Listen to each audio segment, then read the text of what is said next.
For the third time. No, I'm just playing. Welcome back to another episode of the Will Hill Show. Today, we have another guest on my show. Caprice, can you please tell people who you are? Yep. My name is Caprice Williams. I'm the founder of Rouz Productions. Movie maker, director, actress, producer, writer. You do it all, huh? Yep. You're a one-man team right now? Yep, I am. But you know what? I'm assembling my team in my head, storing everybody that I see good qualities in my memory bank. So when I get to where I'm going, I reach back out to them and bring them with me. Oh, most definitely. So what all do you produce? Oh, let's take a step backwards. How did you get started in this? How did I get started? Mm-hmm. Where did the interest come from? I just said this on another interview. I guess when I was younger, I used to talk a lot.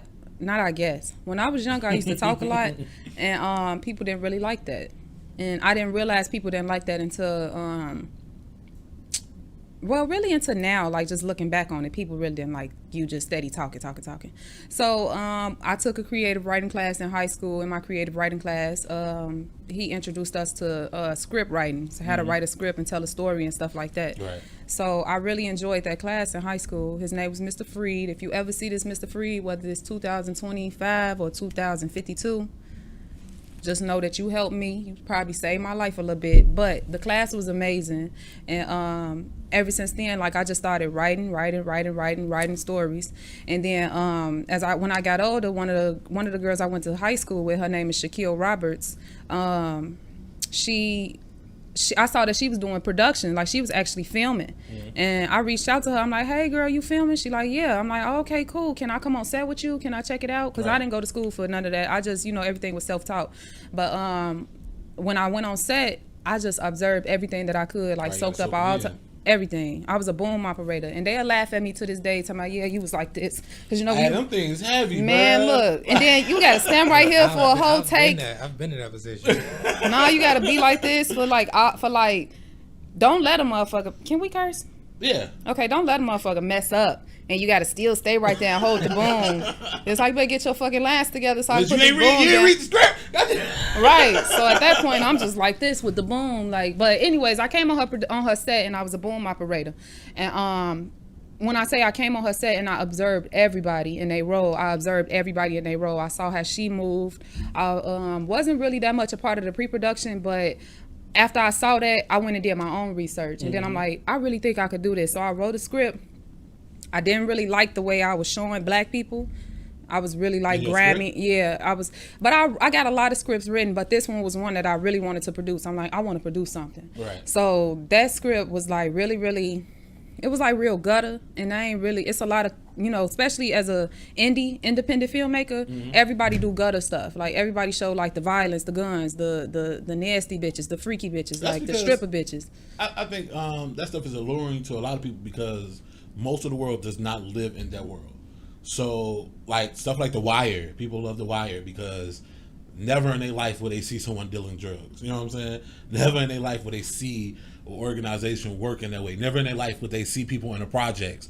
So from the outside looking in perspective, people who don't live that life is immediately enamored with that life. That's very much understandable, but my audience isn't those people, and I stand by that forever. Like my audience is my people, right. Black people from the community I come from. So me knowing that is my targeted audience, and I know that in a sense, like Montana 300 say, you have an obligation when you got a platform to show people something better than to give them something more than what they came with. Right. So they should leave with something more watching my films. They should leave inspired, they should leave motivated, they should leave whatever when they watch anything of my films. So I'm like, I'm doing the people a disservice if I put this out.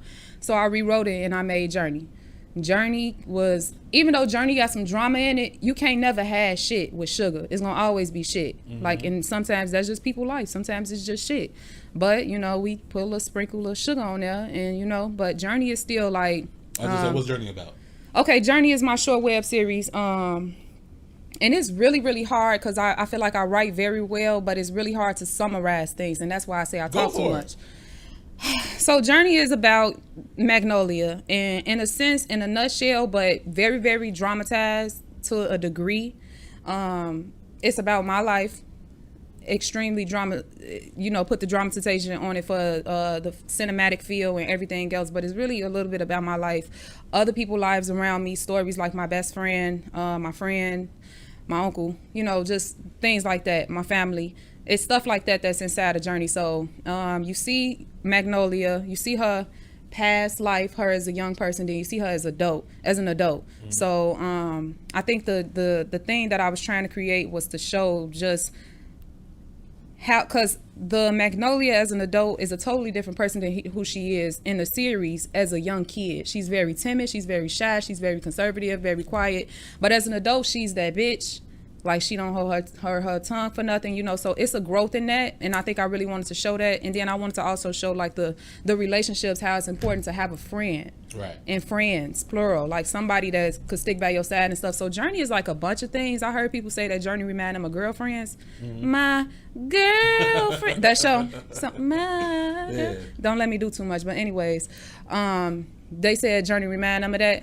So that's cool too, but in a nutshell, Journey is my baby, kind of like a little bit of my life, a little bit of people's lives around me, and yeah, it's really the shit. I actually just watched it with a fresh set of eyes with Renee.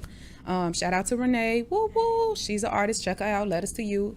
But anyways, I just watched it with a fresh set of eyes. Yeah, what you think? I really like it. How long ago did you release it? It came out in February of 2021. And you just rewatched it just the first time you kind of like last week. Yeah. Yep. What did you think of it? I'm like, damn, I was really hard on myself, but I like to be that way because ain't nobody gonna push you to do nothing else. So when right. So when I'm hard on myself, I'm literally my worst critic. But I'm learning to balance that with self-love and give myself some credit and appreciation too to what I did. But it wasn't that bad. I saw errors that we need to correct on season 2. By the way, season 2 we filming, and I don't know when it's gonna air, but yeah, we filming season 2. We need a lot of extras in the city of Chicago come out. Yeah, so don't stop. But anyways, yeah, so don't let me go down a rabbit hole because I will. Go ahead, I'll bring you back out. Bring me out because I'm lost already, shit. But yep. So in a nutshell, that's what Journey is. I forgot was this that original script you was talking about? No, no, that was not the original script. Journey turned out to be the rewrite. Right, I'm saying it was the rewrite of the original script. Yes. Okay. What high school you went to? Hyde Park. Oh, okay, so you from the city? Yes. You grew up, born and raised? Yes. Okay, that's what's up. We doing our thing.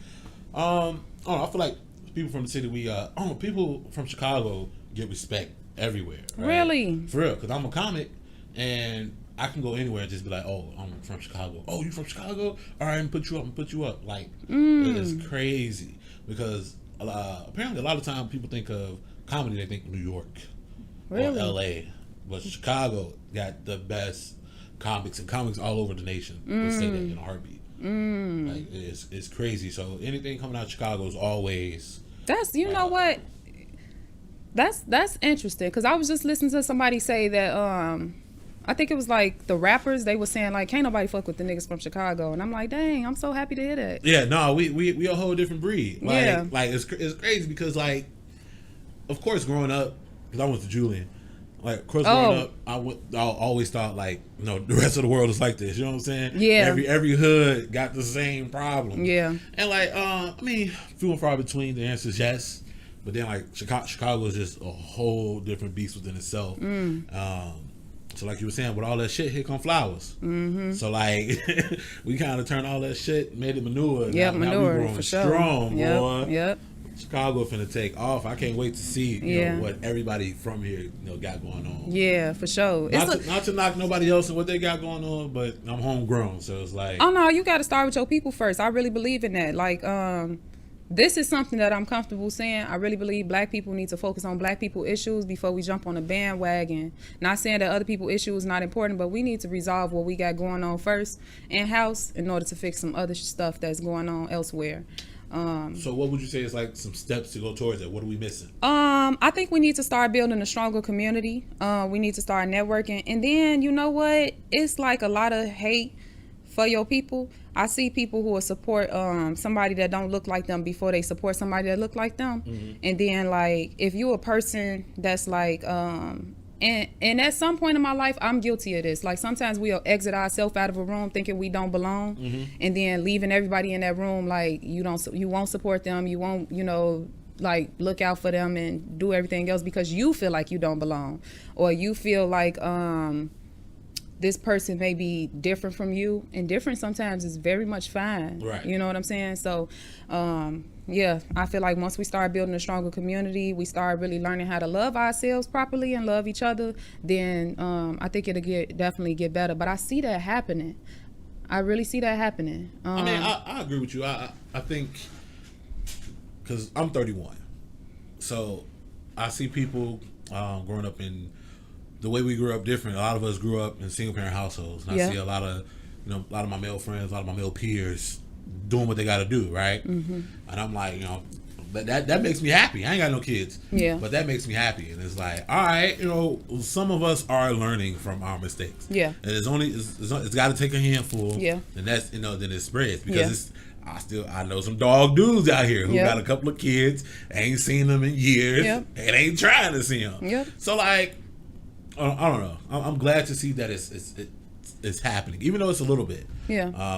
I hope that is more to come with that, and I agree with you. Like a better sense of community. It's just I don't know how to start the sense of community within the neighborhood. You know what? It's a guy on Instagram, and I done fucking fell in love with this man. Not in like a romantic way, not in a romantic way, but I really get myself attached to people's minds before. Well, I've been fucked up a few times in the past, but for the most part, I like to figure out people's minds. Right. You know what I'm saying? And once I see where your mental is at, that's so powerful to me. So his name is Golden Child on Instagram, and it's spelled GOALDYN or something like that, something weird. But he's like, I think he's with the Nation of Islam, and and. Sometimes I don't agree with what they saying, like polygamy and all that stuff, but to each his own. Like 100%. Putting all that stuff to the side, to each his own. But what they stand for is 100. Like the fact that they want to raise up the black men. And I think they know, because I know, he probably knows, she know, and I hope you know that women really rule everything. Yeah, 100%. Like we rule everything, but you got to get a credit to that man, and you got to let him walk first. Even though in the background, you could be in the background doing everything, but you got to let this man, you got to let him do it. You know what I'm saying? 100%. And that's what the Nation of Islam, I feel like, teaches sometimes, and what his raps and stuff. Now I asked somebody, I'm like, connect me with this brother. My friend reached out to me, I know him. I'm like, connect me right now. Then I'm like, wait, is he really what he talk about in his lyrics and what I see like on Instagram and stuff? Because I don't want to be connected to somebody that's a fraud. Right. So he ain't reach out and say nothing. But anyways, I just been doing my own little research and everything, and still waiting on the email back, by the way. But but like just what they stand for and how they try to build community. He had a little skit, and I'm not sure the if it was true or like how cinematography is, if it's dramatized. But it was a skit that in the intro of his song, it was a skit that went through, and it was like it said they were sitting having a meeting. Somebody came in and said a 7-year-old girl got shot. They like, they distressed, they acting and stuff. They like, So then he like, I have more bad news. He like, oh, what? So he's like, one of our own has gotten killed. And then they played the voice memo of like the guy, his final words and whatnot. So they like, okay, we gave the community enough time to solve this. We gave the politicians enough time to get it correct. It's time to take matters into our own hands. And that's another thing that I feel like when we talk about what do we need, we need to start taking things into our own hands to a certain degree. I truly believe things will get really, really, really messy, but it's necessary. And if you look at the stories in the Bible, God sent like his soldiers on battles to kill whole villages because they was doing a disservice to everything else. Now I'm not saying that's what needs to happen, but maybe it do. You know what I'm saying? No, but I was on the last podcast, I talked about a city activist. I forgot his name just that quick. He go around solving crimes that the cops have kind of forgotten about, and basically his brother was stealing people packages off people's porches. And he got in touch with his brother and called the police on him. I'm like, yo, that had to be tough to call. You know what I'm saying? Like, people always go, oh, what do you do when it's your people? What do you do when it's your people? Yeah. It was his own blood brother. He was like, man, cops looking for you, bro. Like, you been out here stealing stuff off people's porches. I seen you all on the news. Yeah. Stay right here. I'm calling the police. If you really think about it, it may be the best thing for his brother. Yeah, let the wrong person catch him stealing the package. That could be his life. Now, his brother probably just saved his life by sending his ass to jail for a little bit to sit down. Yeah. Like, people don't look at things like that. They look at you to betray me, you did this, but not looking at the bigger picture. He probably saved his fucking life. Yeah, no, 100%. And like, he suffered for substance abuse. Yeah. So, like, that he was still selling for, Yeah. drugs and stuff. Yeah. But I'm like, it ain't too many people out here doing that. Yeah. Like in that dramatization, you say the 7-year-old got killed, and we all be knowing the killer. Sitting right here. Talking about, yeah, for you. Man, you talking, but you hit the kid. You know what I'm saying? Like, I mean, and this is how I feel in my heart. This is how I feel in my heart. It's sad to talk about, one. It's scary to talk about, two. And then it's reality, but I feel like we will all rather sweep it under the rug because it ain't enough unity for me to come out and say, I know you did that, go turn yourself in, because you gonna kill my ass. Right. And ain't nobody behind me. Hood retribution. You know, right. You know what I'm saying? You gonna, oh, bitch, you know I did that. You out here telling her? You out here telling, bitch. You a snitch, bitch. Last goddamn tell, you tattle. Fuck out of here. Nah, and like, it's fucked up. So it's like, again, so I applaud that man for turning his own brother. Like, cause I just know it couldn't have been easy. Yeah. I mean, if you saying he on not a rampage, but if you saying he's running like that, doing it, it may not have been hard for him. Did he say it was hard? They kind of did an interview. He seemed very monotone, one voice. Like, he stand by what he said. Got to. And was making good on what he said. Got to. So I'm like, I applaud that man. Yeah. Because I'm like, if my brother was out here doing petty stuff, stealing packages off people's porch, I guess my first thought would be like, all right, cool, I'm going to check him. I ain't going to send him to jail. I'm going to check him. Like, bro, you can't be doing that. Stop. You know what I'm trying to do out here. Like, you making me look bad. People know you my brother. So, but then to be like, no, I'm going to treat him like I would treat everybody else. Mm-hmm. If I caught a criminal doing something, I'm calling the cops. I'm like, jeez. Then, like, that was his brother. So his brother stood there. He apologized. He on drugs, so he only probably listened to his brother. Police locked him up, took him to jail. I'm like, wow, that was take a lot of strength. See, that'd be a hell of a story right there. All right, so I wanted to backtrack a little bit to what you were saying about how women are most powerful beings on this earth. Wholeheartedly agree with that. So at what point do the men take over? Right, I'm a firm believer that we are still stuck in a lot of slave mentality. Oh yes.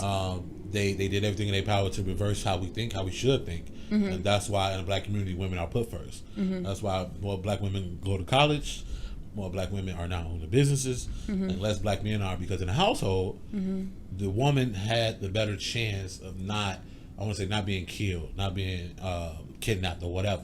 So they're like, all right, send the daughter out, but I'm gonna keep the man close.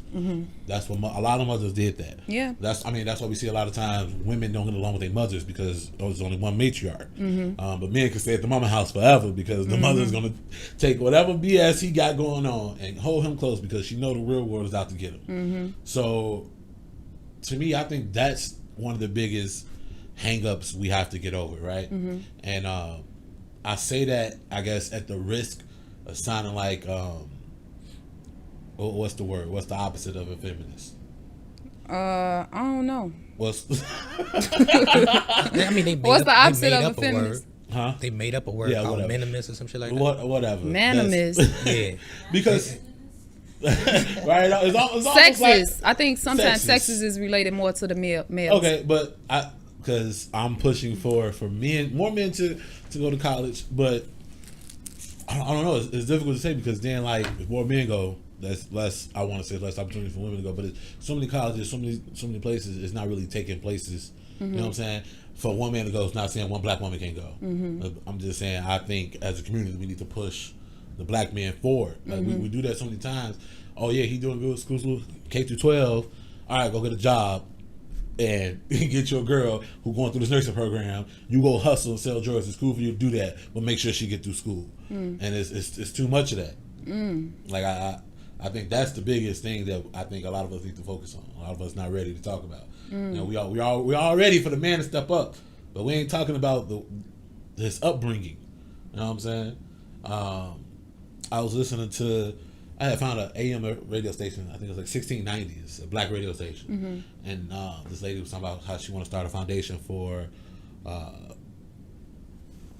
the middle boys, right? A lot of times we're so worried about the at-risk youth that they get all these things, especially young ladies. Y'all, I ain't gonna say y'all got everything, but y'all, it's more. There's so many programs for ladies to learn how to become women, to go to school. You know what I'm saying? But then, like, the kids, like, I was a C student. No one gave a fuck. The F students had special programs. All right, we're going to pull you to the side. You gotta toughen up. You got to focus on class. We're going to help you. But I was a C student. It was like, just do better. And it was like, so the lady was saying, like, those kids in the middle get left out. And that's the majority of the kids who need the help. And it'll probably be less of a hassle because they just on the cusp. C student could easily be a B student or a D student. You know what I'm saying? Yeah. And the slope is slippery on both sides to go from B to A then D to F. You know what I'm saying? So kids in the middle kind of get left out. People just go do better, and it's like that's it. But then like they got the at risk youth. We always worried about the at risk. It's like, okay, you help the peers. You know what I'm saying? They always say that. You know, your peers gonna be the one to get you to do better. Get the friends doing right, then everybody else go do right, which ain't always the case. It was something that we talked about in the last podcast too. A lot of nature versus nurture. Yeah. What do you stand on that?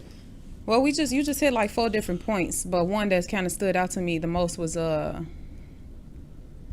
last one you was just speaking about with the males and everything, not having males. As many resources as the women, and like we saying, times are changing and communities are building strengths.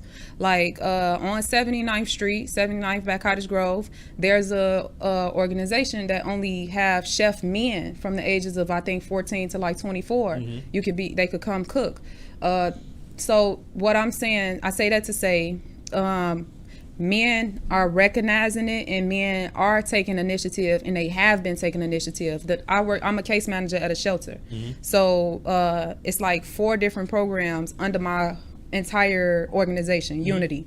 So one place that they have is a drop-in shelter, meaning you could come here whenever, any day. You can just come in from 8 to 8, come drop in. So they have resources posted up for the young men, and it's like, come do yoga, come do therapy, come get in a group talk, and it's specifically for men. So I think men are more prideful in taking those resources, and sometimes women are forced, because like we say, there is still the gap in the community where the men are walking out on the women. So a woman will, we have become the breadwinners, and we've become the entrepreneurs, we've become the winners, like just all the way around, because we have to be. And resources are there for us, because it's not just us. Sometimes we come in with 4-5 kids, 1 to 5 kids between the ages of 18 and 24. So that's a whole family.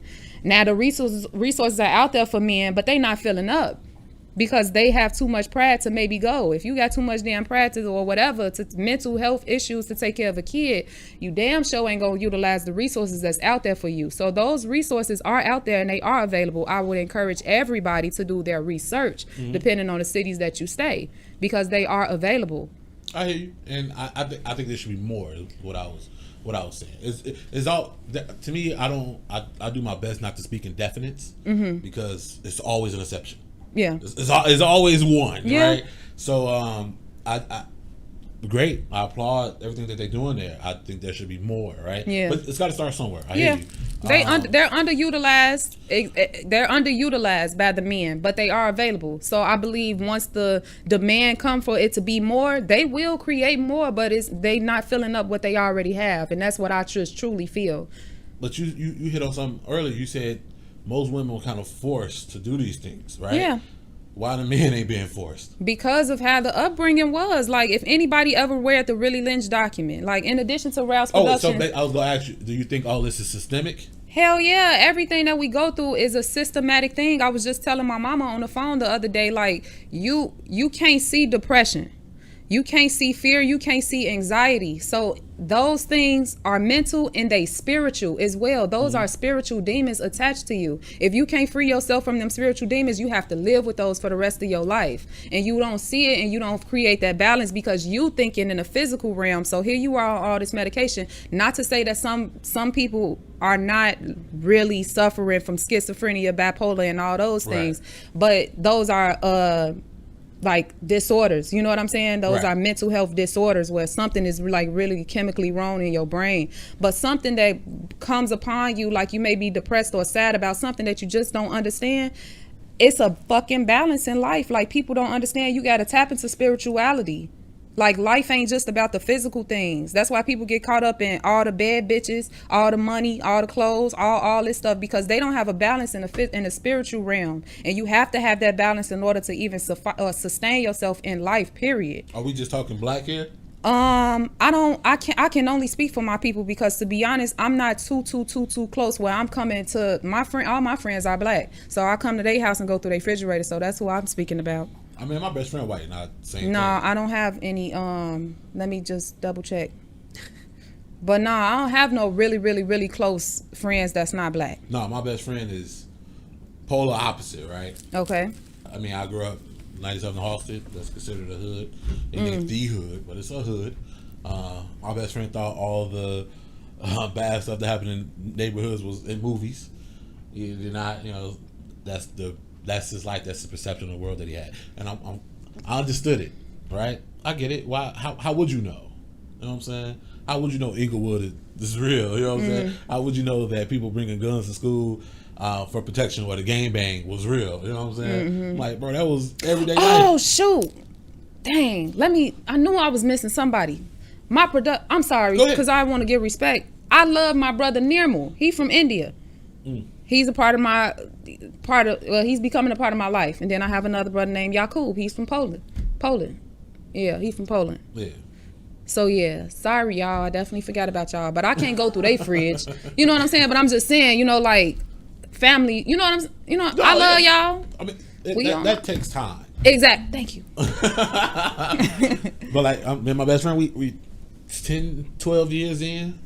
I just helped him move to his next house, and like I said, I go to this house right now and just take my shoes off, sit on the couch, turn the TV on. You know what I'm saying? Ain't this a different type of feeling when you go to your friend's house and just go through the refrigerator? Yeah, because I mean, he's welcome to come do the same. Exactly. So like, we tell people all the time, we brother. That's my brother. Brother from another mother. I probably won't even just say that. Like, no, this is my brother. You know what I'm saying? So like, I think a lot of times we talk about what we got to do to progress, and that's fine. You know what I'm saying? I'm fine with that. Yeah. But we also got to realize what we up against, right? I think sometimes we can get too focused on just us, like we're not the minority here in this country. What you mean by that? We're number 3 in population. You know what I'm saying? So we forever will have to somewhat contend with whatever else is here because we don't have a place to go. We don't. Your friend from India, shit get tough here, go back to India. Your friend from Poland, shit get tough here, you go back to Poland. All these other people from all these other places, shit get too bad here, they go back. So what are you saying? I really want to know. So I'm saying we don't have a place to go back to, right? So we have to, again, we still have to contend with what else is going on around us. So we have to take away from what they've done for themselves and kind of see it and incorporate it in how we do things moving forward. Now, do I think we can do without any outside help? Yeah.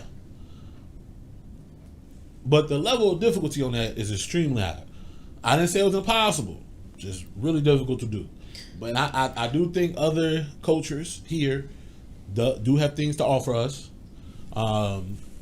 even if it's just observing how they do it, right? Especially when it comes to finances and just credit, business credit, living a financial life.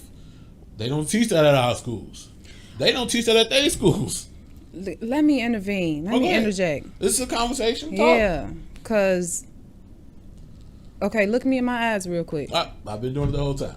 Black people are doing some really fucking amazing things. 100%. really fucking amazing things. You have people that's culture in the world. We have people now it hasn't like really infiltrated the systems of which it needs to just yet, because we starting to it's a lot of people starting to really wake the fuck up. And I hate to say wake up because everybody think that's so cliche, but in reality, we living in a matrix. Is everybody doing the same fucking thing? Day in and day out. Exactly. And then we doing the same thing mentally, not just like physically getting up, going, working 9 to 5, but just thinking the same thing, listen to the same music, trying to party the same way, dress the same way, look the same way. People are waking up and starting to come outside of that. So I see people, like, it's a group, it's a man, it's a podcast that's based in Dallas, Texas, Black Love podcast, something like that, and his name is Lateris something, I forgot, but I used to watch him all the time. Anyways, he bring these brothers on from Texas that's like, they building these communities that's like strengthening black men, empowering black men, talking about their mental health, getting all y'all together to sit and just talk about it, and doing other great things like working on stuff. And that is happening here too, and not just with like black men, like let's just talk about all of us all together. You have a young lady that was on another podcast that talked about finances to the point where I'm like, God damn, I ain't know nothing about that. Right. She talked about how my business I could put my daughter as an employee with her being her age, and she could benefit from my business. I could pay her $12,000, I think, a year, and I don't have to pay taxes on that money. It's things like that. I'm not going to say that we don't need anybody else, because everybody is here because we need each other. Right. You know what I'm saying? It's just knowing how to treat one another while we needing each other. You know what I'm saying? But black people have the resources, the knowledge, and the people to do what we need to do.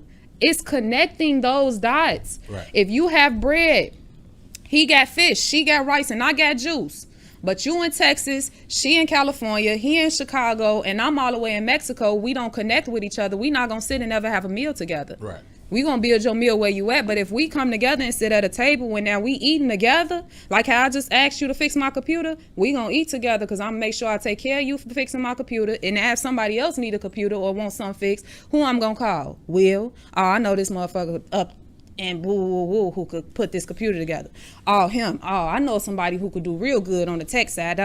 It's making those connections. That's what we don't do. But don't ever think. And really don't ever think that people not out here changing the narrative of what we have going on right now. We are. I hope I didn't come across like that. You did to me, and I'm sorry, audience, if I went too hard on your boy. But I mean, because for the most part, I like to play devil's advocate, because a lot of people don't think about the opposite side of things, right? That's the truth. So never do I ever think we can't get it done. I thought I said that. I didn't say it was impossible. Mm-hmm. I just think it's more difficult than other people. And I hear people all the time, don't compare yourself to the other. They're there. How can you not? And I'm not looking at it to be like success or fail. I'm looking at it like, all right, what did y'all do? That's who taught you? That's the truth. That's the truth. Who taught you? Because again, like I said, and my best friend went to Richards. Mm-hmm. They didn't learn finances in high school. But when he graduated high school, he had a Roth 401k. Mm-hmm. And that's where the networking come about. If we all get together and say, hey, and you know who does that? The Nation of Islam. They got schools where they teach. They don't have. It's some curriculum. Yeah, exactly. And they operate based on what they feel like them kids need to know. Right. So that's amazing. CPS, I don't know what they been on, but as an adult, I'm looking back. Why they make us stop? I don't really care too much about the Star Spangled, whatever. Banner, what is it called? Sparkling banner. Sparkling banner, whatever. Sparkling water. But they made us stop praying. Why they make us stop praying? You know what I'm saying? Is it a secret that I gotta love God? I can't, I gotta be. It's supposed to be a separation of church and state, no? I mean, look, everybody, and then people. People got. There's a difference, I guess, different religions, so they can't pray for everybody's religion. You'd be in there all day. Yeah, they gotta focus. I mean, and then at that point, figure out a way to address it. Okay, let's all sit and have a meeting and see what can we say. If you gonna get offended by us saying our God that art in heaven, like, what can we say? Not just erase it all away. In the Pledge of Allegiance, one nation under God. Right. Exactly. Huh? They took that away too. Yeah, they took all that away. Right. So I guess what I'm thinking is like, I don't know, because if you don't mind me asking, how old are you? How old you think I am? Younger than me. Why you say that? It just sound like it. My voice? No, just your mental. Yeah, that's what's up. Good. Well, that's really not what's up. But whatever you think however old you think I am, that's how old I am. Well, I mean, most people you come across are younger than us. Yeah. What year did you graduate high school? You're not about to put the pieces together, my nigga. I'm because when I'm old. I graduated high school in 2008. You 31. You already said that. And so we were still not in high school, but elementary school. I went to all black elementary school. We did the what school you go to? The Medgar Evers. We was doing the Negro National Anthem. Oh no, we ain't. You see what I'm saying? So it's like I'm hearing you say this, and at the moment I can't relate. Because that's not what I went through. That's why I asked. I'm like, oh, got you. That's why I'm you like, can't relate. How old are you? Got like, you. When did this? But you know, that's still not being done now. But I've heard since then. But I'm trying to figure out when was the switch. You know what I'm saying? Because I'm pretty sure they still doing it at my elementary school. Yeah. To be honest with you, sometimes I forget how old I am because I just had a birthday, and it really hurt to say that I'm 28. Okay. Yeah, but I'm 28. Somebody hurt. Yeah. Wait to 30 and that back lock up. Yeah. No, for real though. I ain't even hit 30. That's why I'm feeling the way. Do you feel like media has impact on this? Hell yeah. In what capacity? Where I don't know. You in media? How? Social media. And I've slowly. And let me just say, Facebook. I'm sorry, go ahead. Yeah. I was not talking about social media. What were you talking about? Just regular media, like print, movies, entertainment media. We could jump into social media. That's something. Have an impact on what? On the way people perceive things. On the way if the community move forward or back. I mean, because you're in media, so obviously, like you said earlier. I want to say no, because a movie. Hold on. Yeah, go. Because before you say no, I don't want you to. I think you're about to contradict yourself. Only because you said you rewrote something because of the perception. Got it. That might come out. Got it. Thanks for the disclosure. No, that's what that's what we're here for. It's just talk. You know what I'm saying? I'm gonna speak my piece, you'll speak yours. If we disagree. We both grown. We both adults. We can agree to disagree. That's how things get done. That's how things get done. I ain't afraid of it. Thank you. I appreciate you. Yeah, no, 100%. So I think that media does, and based off that we change things for the perception. I'm sorry. What was that? The Fran Hampton movie. What was it called? With that little weasel who Bill O'Reilly or whatever. I don't know Bill, whatever. Black Messiah. There you go. They had to call the movie Black Messiah and base it around the dude who told, because the powers that would not let a Fred Hampton movie be played. That's why Daniel Cormier won Best Supporting Actor. He had to be second. Fred Hampton had to be second in that movie because they didn't want people to look at it in that light. You know what I'm saying? So that what light? That to look at Fred Hampton, I guess, as he should have looked, as a revolutionary, as a leader, someone to inspire the next generation. You didn't get that? I did, but they couldn't market the movie that way. You know what I'm saying? So the powers that would be like, nah, you can't not make a movie. We're not going to let you produce a movie about Fred Hampton. We're not going to let you make a movie about. He can be second. That's fine. Right. So you think they should? Like, so you're saying it should have been based off his perception. That's what you got too. No. Is that what you got from it? Fred Hampton is someone. So because it's called Judas and the Black Messiah. Right. So you looking for it just to be the Black Messiah. Right. Okay. Judas. So you're saying it shouldn't have been based off Judas' perspective. We follow him around. The movie start off with him. You don't see Fred Hampton till later. You know what I'm saying? And even still, it was outside looking in. At no point did they really go deep into the ideology of what he was thinking, deep into the ideology of the Black Panthers at that time, how they started the breakfast program. You know what I'm saying? No, they didn't dive deep into that because they couldn't. So to me, media has in the defense of filmmaking,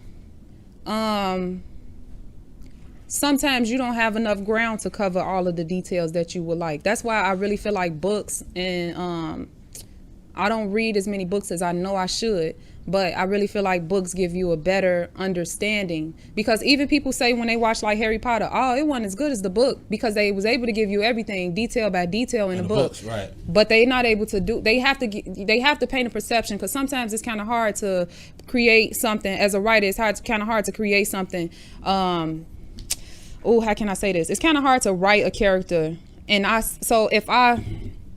if the little scene is like, basically, I want to write something to show I beat my daughter all the time or something, and she's traumatized, but it'll be longer and it'll be more drawn out if I would go into the background of why I beat my baby, what was wrong with my mental, why I did that. Now, and if I'm trying to make it this much of a skit, now, granted, I do understand what you're saying, but sometimes you got to take what's given. Like when they say chew the meat, spit out the bone, you got to take what's given. So the fact that it's out there, and if you relate to that weasel, whoever they perceive to be Judas, I forgot his name, but then if you relate to the guy who's the revolutionary, then you would want to go do some more research if you were smart or if you wanted to. But the fact that they put it out there, that's not a fuck up, but that's like, at that point, it's up to you to do some research. Like in media, we can't literally feed you everything because it's hard to. We could feed you the bulk of everything, but it's really hard to like go and give you everything and not lose your audience. Because Let the Movie would have been long, like damn, all of my necessary parts, but those parts was necessary to show you character build. So it's like you got to keep your audience entertained, or you got to educate and you didn't take a cold motherfucker to do both. And that's what I like. People who's able to do both. It take a cold individual to be able to do both, give you both. But sometimes it's hard to give you both. Like I can't give you a whole backstory and then keep you on track with this story. But then I can give you just the overall good end of what the good end was about. We could get straight to that with a little extra things in between. So I hear you. But I still respectfully disagree. That's fine. Just because, just as easy as they did it about him, could have easily flipped the script. That's the truth. Easy. And then you gotta take a cold motherfucker to see that. It's just take a motherfucker with two eyes. That's true. Like, so easy to flip the script. They had to do so much research on Judas, the dude to play Judas, to figure out what was going on with him. I understand he had did the interview on ABC or whatever. Oh, what? I still think you got to realize it's still entertainment. Yeah. No, I get it. We most definitely could have had all that. Right. Yeah. We most definitely could have had all that. I don't think for the studio, because they going for the biggest audience they could find, which is white people. Mm-hmm. So they have to make it from a standpoint that is going to draw in those eyes. So you have to make it from the Judas standpoint. It'll be too controversial. I don't think it'll be too controversial. You will lose an audience. Like some people, I don't remember the ratings when Passion of the Christ came out, but some points it lost people. Some points it did. You gain your audience, you lost your audience, and sometimes as like media, people get consumed with keeping that audience instead of telling that truth. So sometimes you got to exaggerate the truth in order to keep the eyes of the audience. That's why media is really bad. And if somebody ever do something that's decent, that's kind of good, and they come out with a book, it's really good to read that book because they giving you more of what you saw, but in more detail. But y'all talking about length. No, I'm not talking about length. I'm simply saying. You speaking of length, and I understand keeping it's entertainment. At the end of the day, it's all entertainment. But didn't Marvel just have a 4-hour movie? What movie about was superheroes? That That shit was fake. I hear you though. I hear you. And people sat through a 4-hour. People sat through them showing it in order. That took 2 days. And people sat through that. So my thing is, that's a false world that you don't have to live in. That you could go visit. But you had to sit there and learn the backstory of each one of them, which is fun. You had to sit there and watch them triumph. Also, which is also fun. You got to consider the source material of Judas and Black Messiah. That's real life versus fantasy. And sometimes real life is no, for real. Sometimes like, think about a therapist who got to sit here and listen to somebody talking to them all fucking day about their real life. And they got to listen to every point. Man, I swear to God, my mom used to beat the shit out of me coming home. Yeah, you don't even know. We ain't had no milk. We used to stomp on roaches. Like, you got to listen to all of this. You got to listen to them say all of this and talk about their whole life and everything, which is reality. But let somebody come try to tell you about something, fantasy football. I think that's the thing, right? People into fantasy football. Yeah. You can have a whole conversation about that and you want to hear it all the time because it's like, what? It's entertaining. But something that's real life, you got to take out what's entertaining in that person's real life. You're not going to be able to say everything. I think I'm not. You're not gonna be able to show everything. No, like I said, we can agree to disagree. I almost definitely understand where you're coming from. It's just I didn't think the movie was there for entertainment value. That's the truth. So to me, with that being said, but it's for entertainment. It's period. At the end of the day, it was a movie. It was a movie.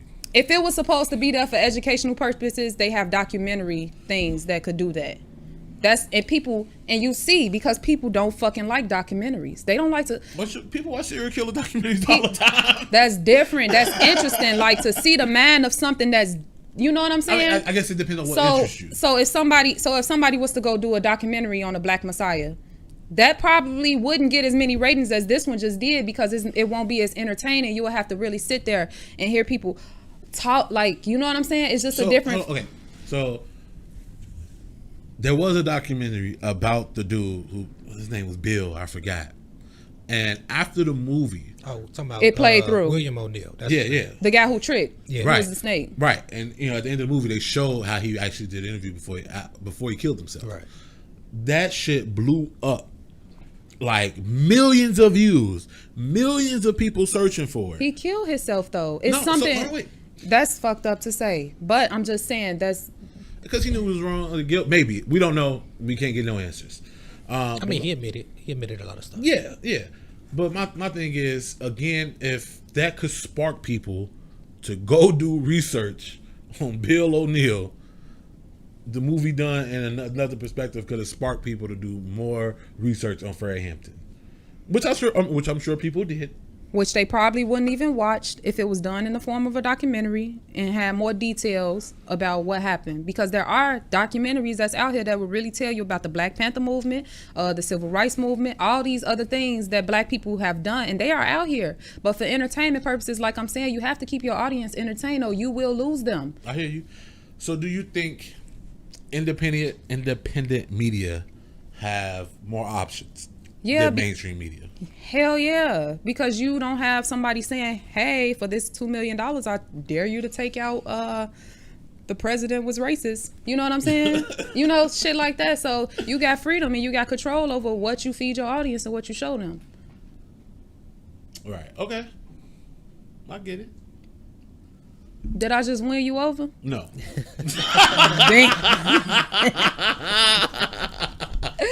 Because I don't know. Again, not to keep going back and forth with it. I just think it's what you put out, right? Okay. So what you put out is the only thing people can take away from whatever you put out is what you actually put out. Okay. If you're putting out stuff for entertainment value, that's what they perceive of you.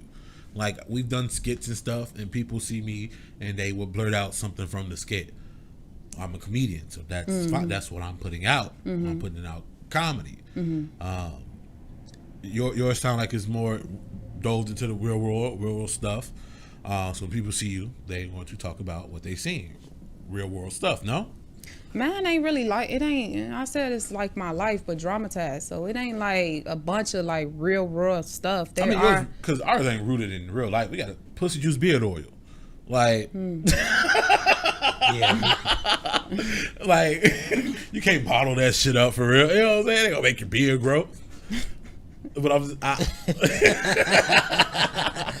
I'm still processing what he just said in my head. Check it out, thirdpostmedia.com. Pussy juice beard oil. I mean, as soon as you go to the YouTube, it's up there. Yeah, it's our shit. First thing. I'll plug whatever the fuck I want. Hey, it's your show. You do what you want to do. So what's your goal with your media? your platform, your medium?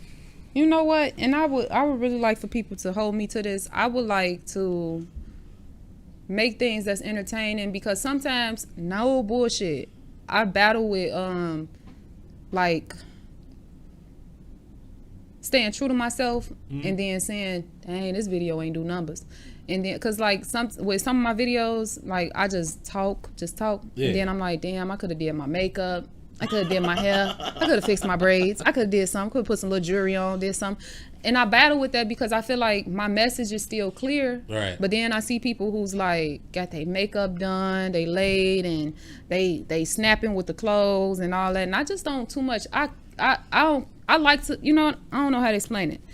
I just would like to be me, whatever. And I would like to continue to have my messages be something that could feed you to help change or catalyze a change in you mentally. Right. I feel like real recognize real. If you keep on your path, you know, it'll get there. Not to sound soft, but that's just, to me, definitely teddy bear, big grizzly. I mean, I think that's how we move, though. Okay. We don't move according to the views. We do what we like to do. Yeah. We stay true to ourselves. That way, when we do make it, we wasn't fake. Yeah. So you know how much stuff I write. You said what? You know how much stuff I write that I've been told not to, like the pussy juice beer. I wrote that shit, and people told me not to put it out. And people love that shit. And people watched it. Yo, that's why I say you stay true to yourself. Fuck the numbers. If it's good, people real recognize real. Yeah. There's so much fake. Is the real takes a little time to catch on. So don't stress about the numbers and shit right now. Like you said, it's hard not to chase trends because of social media. Yeah. Like us, it sounds like you're still trying to find your tribe. Yo, the group of people that's gonna gravitate towards the content you make. That's the truth, yeah. And we struggle with that shit every day. Yeah, all day long. But I be trying to like train myself to just don't worry about it. Like I'm really in a phase of trusting God. Can I say something real quick? Go ahead. Okay, right. So Journey, and I love my team. I love anybody that's on my team. Everybody, the old people that work on my team. Hey, I love you. What's up, boo? Y'all got the documents ready today? Did y'all send them emails out, baby? Okay, right. I love you. You know, just like that. Like when we did Journey, things went.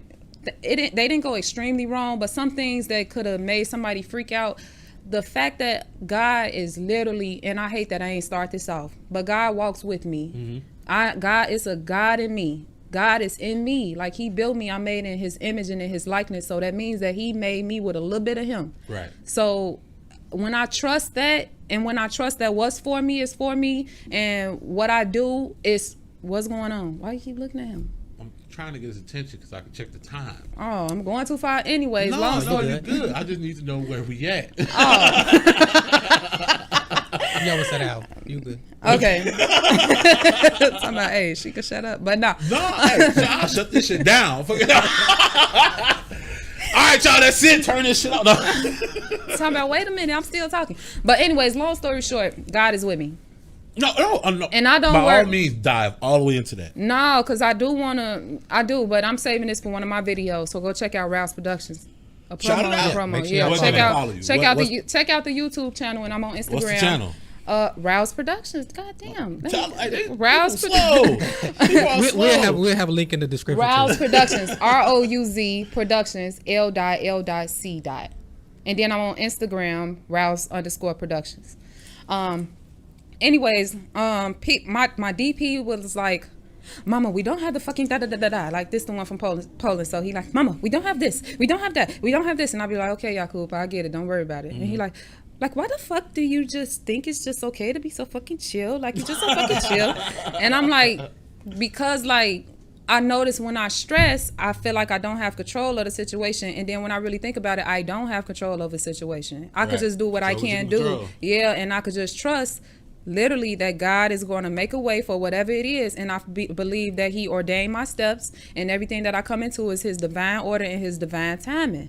Whether it's something that's good that happened to me or something that's bad that happened to me, everything is in God's timing and in his order, and I trust him so much that if it's bad, I know something gonna come out of this bad. You know what I'm saying? So in reality, like, Curtis went too friendly, reaching out to me. That's Curtis. Yeah, and normally Renee will tell you. Normally that turned me off. Cause I talk to people, and he's like, oh, that's what Will does. Like, he's just real short on the phone. Yeah, no, usually I'm the front person. Yeah, so I'm like, all right, I got shit to do. I'm a little bit warmer. Yeah, obviously. Yeah, so I'm like, all right, I got shit to do. All right, Curtis, I'll hit you up later. Like, I'll shoot you an email. And that'll turn me off. But you know what I'm saying? Nothing in my spirit that said don't show up. Right. You know what I'm saying? So I believe that this is divine, and everything that I do, how I walk, how I move, everything that I say is in God's divine order and divine timing. So I trust Him. So, real quick, I wanted to touch on, since we was talking about media, let's talk about social media. Damn. Do you think that has made the culture better or worse? The culture, as in what aspect? Entrepreneur, business? Just the culture, how do you see it? It definitely has made it worse. I was just in a sense of love, in a sense of loving yourself, in a sense of knowing who you are, in a sense of having the chance to like make a mistake, in a sense of knowing that you fucking 18, you shouldn't be looking at an Instagram person page who like 32, who got Lamborghinis, a fat ass booty, and some long hair, like be an 18-year-old. In a sense of not knowing in a sense of not giving yourself the room to understand and know who you are and make mistakes and not base it off what somebody else has or what somebody else does. I totally agree. I think as much as I was saying earlier about knowing how other people moving around you, I think you do have to be very perceptive of what's going on around you, but not to the point where you are judging your life, losing your fucking self. Right, you're trying to obtain these things that a lot of these people have not obtained themselves. Yeah, that's but you truth. Won't know it. It's just when the cameras tell them. Yeah, especially like them lifestyle pages, like the couples, and they had their families and stuff like that. That should be so fake. I had seen a video where the lady and her kid was in the car. Their dog had just died. Oh yeah, I know. And she was like, cry for the camera. He's like, Mom, but I am crying. It's like, no, like cry for the camera. Okay, you ready? And the kid was genuinely fucking sad, but it wasn't sad enough to post. So you know what I'm saying? You fucking this kid up by putting him in the forefront of entertainment when you're a lifestyle channel. You're not. You're an entertainment channel. You know what I'm saying? That's some sick shit. It's fucked up. So again, these people have now incorporated these kids into showing a false narrative, right? To show other people to hold out in front of other people like this. You good? To hold out in front of other people like this is how you should be living, bro. That's not how you live. Like, how you gonna sit here and tell the whole world this is how you should be doing? Prime example, Derek Jackson. God damn, Derek. Damn. I'm bad. Not gonna lie, Derek was not. You know what? That was probably God, because I used to wake up like with a heartbreak. Yeah. Derek with his Derek videos. That's right, Derek. Fuck them niggas. Yeah, feeling much better. Going to bed. Not calling on God, calling on Derek, but he got exposed for the right reasons because there was too many people flocking to him like he was Jesus. I mean, do you think the same way about Kevin Samuel? I don't really you know what?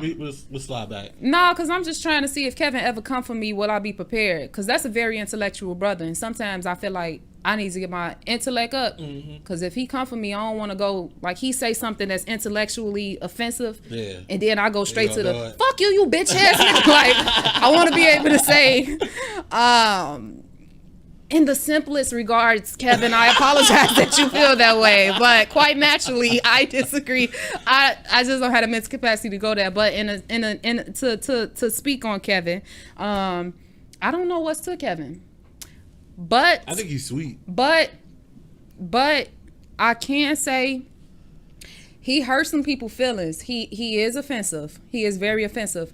But he said something one day when I just decided to just fuck what everybody's saying and just check him out. He said that black women, and I do want to say this, black women, you do need a man. You do. Every woman needs a man. And we could stop saying that right now that we don't need men. Why the fuck were we made? Can you reproduce by yourself? You cannot. We need men. Anyways, Kevin Samuel said, during the pandemic, successful black women who got Porsches, trucks, houses, cars, money, clothes, everything you could ask for with money. they, during the pandemic, when everything was shut down, they sat home, they looked to the left, they looked to the right, they looked up, they looked down, they looked to the front, to the back, and there was nobody there but themselves. And that really touched my soul. They didn't have like, he was basically saying they didn't have a companion. Right, companionship. Like, exactly. Even if you have like kids and stuff, nothing beats that. What's it, agape, and what's the other love? Agape love, and something else type of love. My sister know it. Shout out to my sister. She got a book too. Her name is Kisha Robert Tabs. Check her out on Facebook, whatever. But anyways, it's a different type of love that come from like your family type of love and friends, and then love that you get from a companion. Right. You know, so that he was saying like they looked everywhere, they didn't have that, they were alone because they feel like I don't need a man. And in reality, we do need somebody. And even TD Jake spoke about it. He said that people live longer when they have somebody to live with them.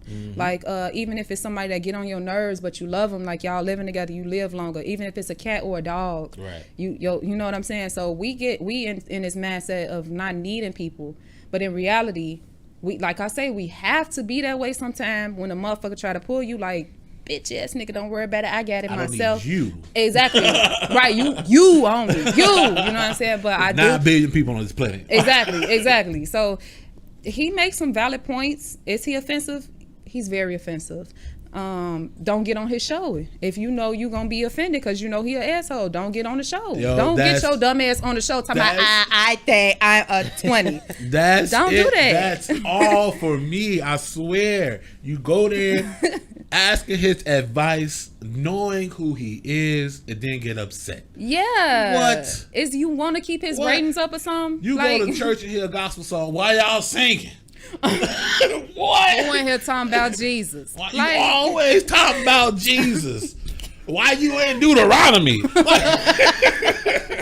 Why you not in the book of Luke? Right, like somewhere. Like, stop. You knew exactly what you was getting into. Exactly. And I think a lot of people always say Kevin Samuels did not start talking to women. He was only talking to men for a long time, and then women wanted to be included. You know, a lot of women have the sense of, I want to do it too. Everything ain't for everybody. That's the truth. And I didn't know that he started off with men. Straight, only men. He was talking to men, giving a lot of men a lot of reality check. Everybody, because now it's because he kept saying everybody was talking about, oh, I'm an alpha male, I'm a beta, whatever. Everybody want to be alpha. No, everybody can't be at the top.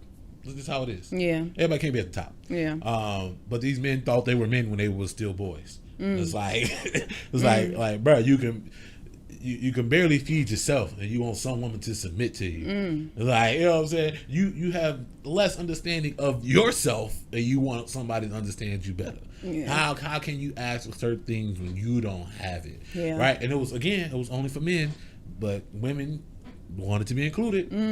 Flocking to it. Yeah, I didn't know that. Thank you. And then real quick, I'm gonna do some research. Real quick check on Derek Jackson. The funniest thing that he's done was review his video.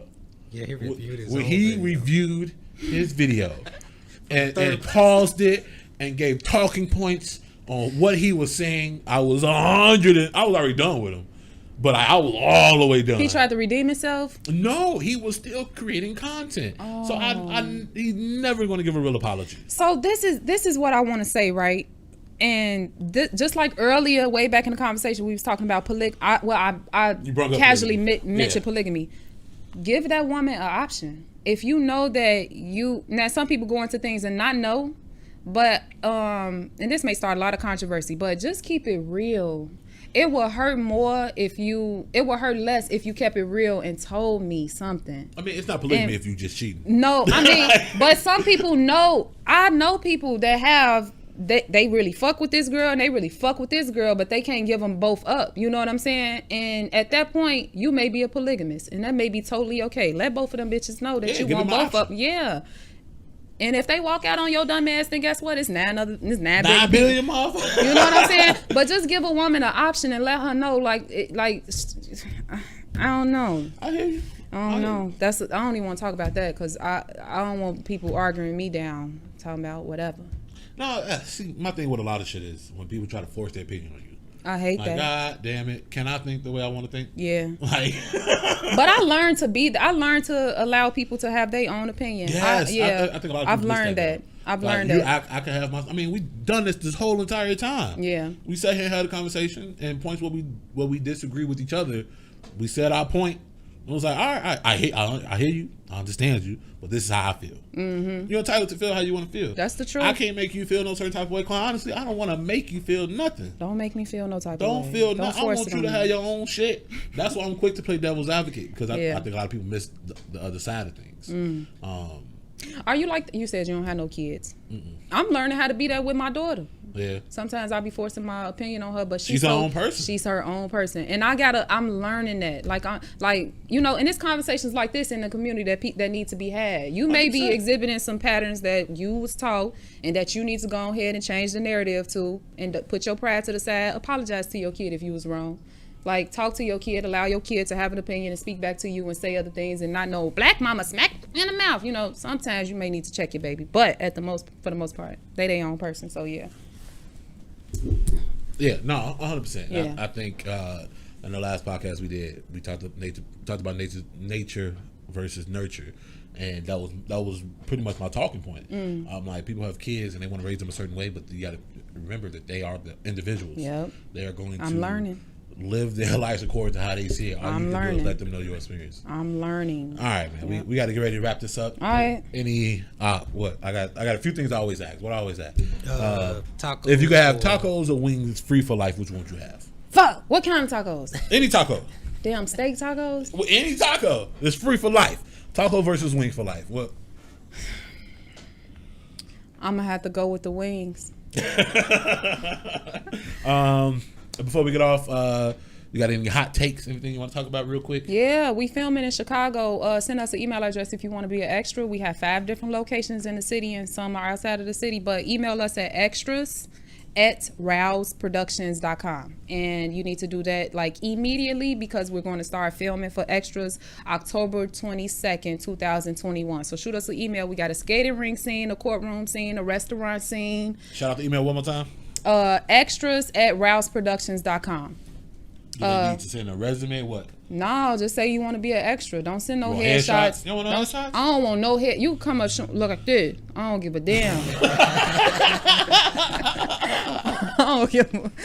No, I ain't even trying to be funny. I love all my people, but on some real stuff, show up however you want to show up. Just shower. Yeah, and we got we got an elementary school, so we need kids between the ages of 10 and 16. If you have some babies, they do have to come in uniform. So just email us and you will get all those details. Not to cut shot. What I mean by hot take is just something you believe, and nothing could change how you believe about it. Now, I got a hot take that I've been doing on stage. That birthday cake is the superior cake. There's nothing else to say about that. What? That's some it is. Shit. Hey, I'm a professional fat boy. It is. I smell a home run in pizza. I swear to God, I thought should I ask that for is a not piece? home run in. What do you mean? Pinky up, motherfucker. Do you believe in any conspiracies? Are you a flat earther? You believe there was aliens? I believe there's aliens. What? I believe we're not the only ones in the universe. What about them flat earth people? I don't think too much of that. I don't care.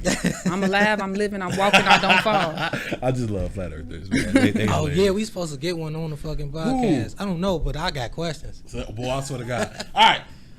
Anything else? Anything else you want to add? No. Tell the people who you are one more time. All right. I am Caprice Williams, Rouz Productions. Yep. Activist, writer, producer, everything. I do workshops in the community. I'm trying to get more sold up in my community, and I like to build relationships. So y'all can also email me on some personal stuff as well. Hey, for real, y'all get locked in with her for real. Y'all can follow me on all social media platforms. Simply just Will. Make sure y'all following us. Third Post Media. Check out all our stuff. thirdpostmedia.com. Post like your heartbeat, not post. Motherfuckers be putting plus. I don't. That's why I say you got to spell shit out. Trust me. Make sure y'all check out createdbycurtis.com. Just drop some new hoodies. Anything else you want to add, Curtis? Oh shit, that's you I got it all. Yeah. Boom, did that shit. Thanks for coming on the show. All right, appreciate you. I always forget something. Got this time.